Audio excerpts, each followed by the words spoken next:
किसी कवि ने बड़ा सुंदर ही कहा है कि ज़िंदगी को समझने की ज़रूरत है। समझ गए तो भगवान की मूरत और ना समझे तो शैतान की सूरत है। बात उन दिनों की है जब कवि सम्मेलनों का बहुयात मात्रा में प्रचलन था।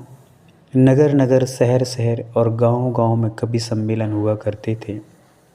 उसी समय किसी नगर में एक कवि सम्मेलन का आयोजन किया गया और दूर दराज के अनेक कवि वहाँ पर उपस्थित हुए।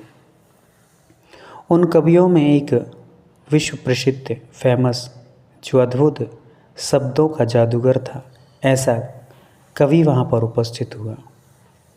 और कवि के उपस्थित होते ही लोगों के अंदर अद्भुत उत्साह दिखाई दिया। लोगों ने जैसे ही उसको देखा, तालियों की गड़गड़ाहट से पूरा मंच को गुंजायमान कर दिया।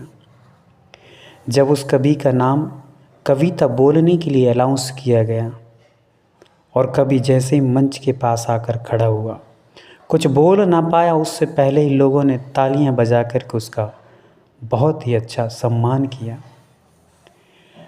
और सम्मान को सुनकर के कवि के अंदर भी उत्साह था और कवि ने बड़े अंदाज में, अपने अंदाज में, मधुर अंदाज में एक छोटी सी कविता कह डाली।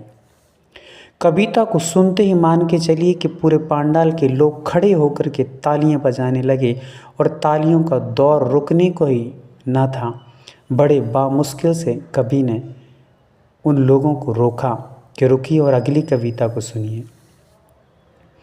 लोगों ने कहा, वंश मोर एक बार और आप यही कविता सुनाइए। लोगों के कहने पर कवि ने पुनः पहली वाली कविता को ही दोहरा दिया। लोगों ने पुनः बहुआत मात्रा में तालियों की गुंजाट कर दी। तीसरी बार वह कविता सुनाने को हुआ और कवि ने कविता कहते कहते पुरानी कविता को पुनः तीसरी बार दोहरा दिया। इस बार भी लोगों ने कुछ तालियां बजाईं, कुछ यूं ही बैठे रहे। और कवि ने अब चतुर्थ बार, चौथी बार पुनः कविता सुनाने को तैयार हुआ और चौथी बार पुनः वही पहली वाली कविता को सुना दिया। बार बार वही कविता सुनकर के लोगों के चेहरे पर उदासी अलग ही देखने को मिल रही थी। कवि ने चेहरों को भांप लिया और कवि बोल पड़ा कि आपके चेहरे पर खुशी कहाँ चली गई? अभी तो आप कविता सुनकर के बड़े उत्साहित तो मंगित और बिंदास दिखाई दे रहे थे, किंतु अब निराश, हताश, उदास दिखाई दे रहे हैं। किसी ने खड़े होकर के कहा कि कविवर, आप बार बार वही कविता दोहरा रहे हैं, लोग कितना मुस्कुराएंगे, कितना खुश हो पाएंगे? कवि ने कहा कि मैं यही तो आपको बताना चाहता हूँ। अभी आप कविता के रहस्य को समझे कहाँ? मैं यही तो बताना चाहता हूँ कि व्यक्ति ने जिंदगी को कैसा बना लिया है, खोखला बना कर रखा है। व्यक्ति ने किसको संग्रहित करके रखा है, व्यक्ति किस चीज़ को जुटा रहा है, जिसको जुटाना चाहिए उस चीज़ को तो जुटा नहीं पा रहा है, और जो बेकार की वस्तु हैं उनको जुटा करके अपनी ज़िंदगी को भर कर के रखा है और ज़िंदगी बाहर थी पर उसको बाहर बना कर रखा है। मैं बताना चाहता हूँ कि एक खुशी के साथ व्यक्ति 4 पल नहीं मुस्कुरा पाता है। एक खुशी के साथ व्यक्ति 4 पल नहीं मुस्कुरा पाता है और एक गम के साथ पूरा जीवन बिता देता है। एक अच्छी बात पल भर में भुला दी जाती है और एक बुरी बात हर पल पल याद आती है। जब पहली बार कविता सुनाई गई, आपको आनंद आया, आपको मन में प्रसन्नता छाई। दूसरी बार कुछ कमी आई, तीसरी बार और कमी आई, चौथी बार आपकी खुशियाँ उड़ गई हवा की तरह।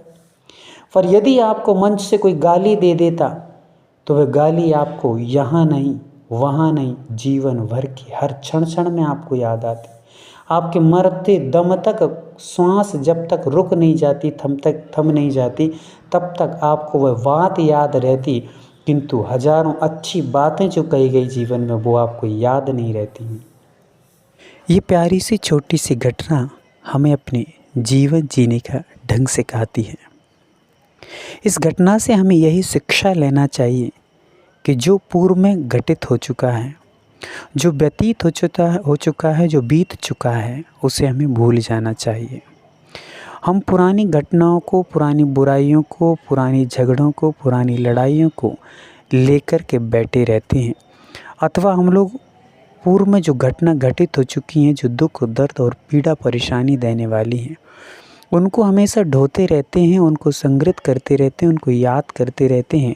उन बातों को हमें जीवन से दरकिनार कर देना चाहिए और उन बातों को हमें संग्रहित करना चाहिए जो हमारे जीवन में हर पल नया अंदाज जीने के लिए खुशियाँ और आनंद महसूस कराती हैं।